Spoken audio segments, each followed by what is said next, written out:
Hi friends, it's Amy. So as a teacher, I'm always trying to read a book that is at my students' level, and I am not currently doing that.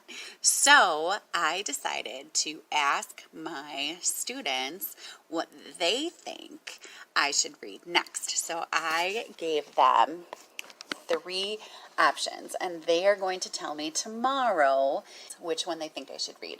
So I gave them a historical fiction novel in verse about escaping slavery, and that is Unbound by Anne E. Berg.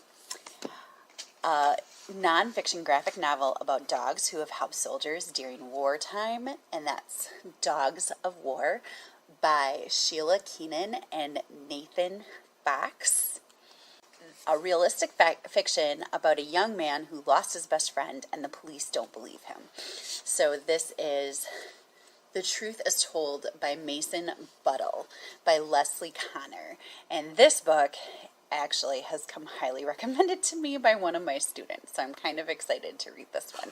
So all 3 of these books I want to get to eventually. So I thought I would give my students the chance to let me know what they think I should read next. So we will see tomorrow what they chose. All right, I just wanted to pop on and let you know that my students chose The Truth as Told by Mason Buttle. And they really chose this because I told them that this choice is the one that I was told was going to make me cry. And so they thought that sounded really fun to see me cry. I did sit down then and read it. And I got to chapter 4, which is about 15 pages. They're very short chapters.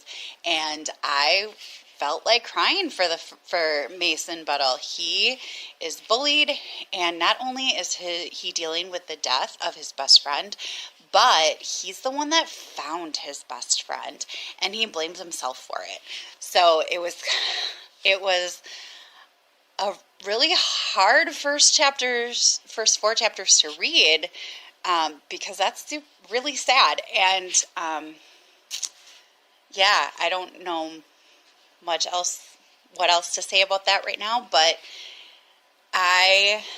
I'm really glad that they picked this one. I'm very excited to read it. I've been wanting to read it for a really long time, so I'm glad this is the one they chose, whatever reason it was that they chose this one. And I'm excited to keep telling them about it and to keep recording my thoughts about it. So I will be back later. So I'm about halfway through The Truth as Told by Mason Buttle, and I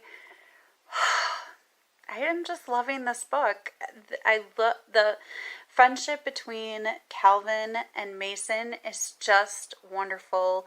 You have the big sweaty kid that feels super self-conscious, and the smart kid that doesn't really feel like he belongs, but just wants to make life better for someone. They're just such a great pair. I really love seeing the interactions between Mason and all the people in his life. I gotta tell you, I really want to slap the lieutenant across the face a couple times, but it's also really fun watching them. They found a root cellar, and they're kind of making it into a clubhouse, so that's kind of cool too.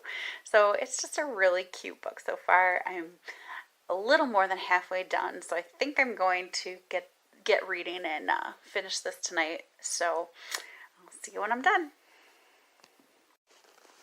I dislike Lieutenant Berg, and I want to cry for Mason and Calvin.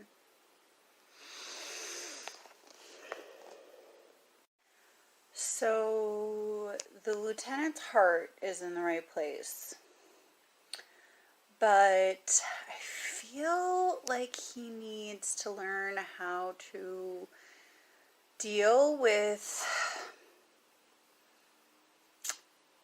people. So, truth. Miss Bowman, this is going to make you cry.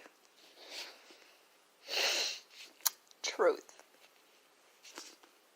5 big, beautiful stars for this book, The Truth as Told by Mason Buttle by Leslie Connor. My students were spot on. Can't wait to go back to school and tell them all about it. It's just a beautiful depiction of friendship and found families and loving families that are already there. And it's wonderful and amazing, and I can't recommend it enough. And if you like this kind of story, there are some other books that I was thinking of while I was reading this because it just had the same sort of vibe. One of those books was My Storied Year by Katie Proctor.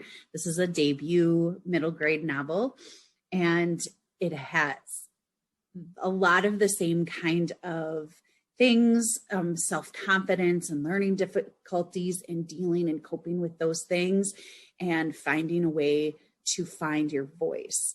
And it's beautiful. Another one that I kept on thinking of when I see the friendship between Mason and Calvin, I can't help but think about the friendship between Max and Kevin in Freak the Mighty by Rodman Philbrick. This book gave me all the feels as well, made me cry over and over again. I can't recommend it enough. This is its sequel, Max the Mighty, also beautiful. Just so good. Books that made me cry and are also wonderful. So here's a wonderful stack of stories for your entertainment and or these books made me cry pleasure. Happy reading.